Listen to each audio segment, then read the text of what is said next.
Good evening, ladies and gentlemen. My goal is to persuade you all not to do drugs. That's why I'm here today.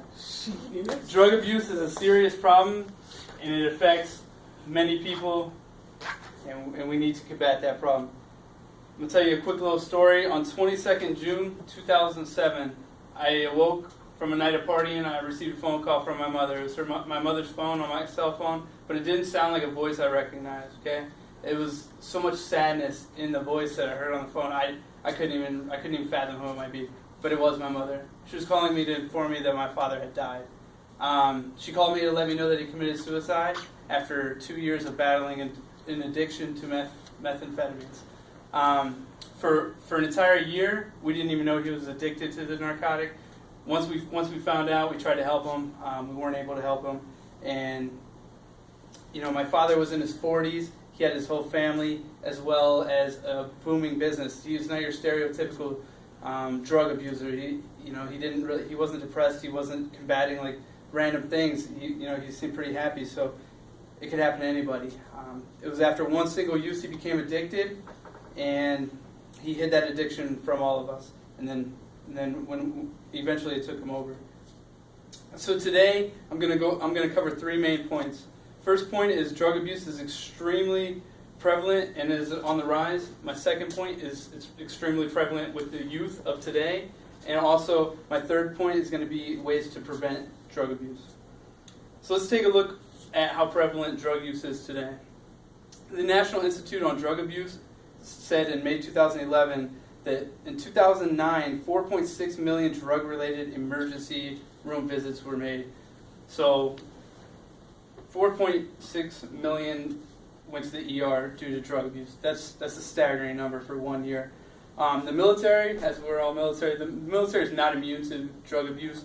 While we don't use illicit drugs as much, like cocaine, crack, or anything like that, our drug of choice is alcohol, tobacco, and prescription pills. And that is also on the rise. We use prescription pills more and more frequently. Next, let's take a look at the youth and how big drugs are in the youth. The Foundation for the Drug-Free World quoted every day in the U.S. 2,500 youth between the ages of 12 and 17 abuse prescription pain relievers for the first time. These are for the first time. 2,500 every day. So that doesn't mean the kid that did drugs yesterday, he doesn't count for today. That means today, and only today, 2,500 youth are going to use a painkiller for the first time. As adults, we need to set the example. We need to be role models. We need to instill in our kids that isn't the way to do it, and that they need to be drug-free, as the children are our future. So these are huge problems. Now let's see what we can do about it. We can all see that drug abuse is a serious issue, and it is ongoing, and it hasn't been rectified yet. So we need to do something about it. There's plenty of ways to fix that. First way, like I touched on earlier, is be a positive role model, set the example, get involved with the children, get involved with the community, let them know that there are other things to do besides drugs. There's plenty of drug-free activities, such as scuba diving, hiking, running, weightlifting, whatever your vice is, as long as it's not drug related.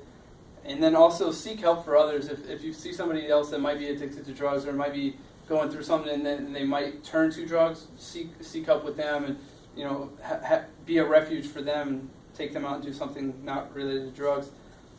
So in conclusion, laws can't do it all. Every step that police take to try to rectify the situation and try to combat this, there's always going to be a new drug or a new way to mask it or a new way to hide it. So, we as civilians have to also help curb that. The police can't do it all. So the best way to prevent drug abuse, in my opinion at least, is know the risks. Know the risks associated with it. If you know what you're going to give up for that drug, you're probably not going to want to get high for it. It's probably not worth it. I think if my father would have known all he was giving up when that first time he was going to do meth, he probably wouldn't have done it. So hopefully you're able to take something from that. Thanks.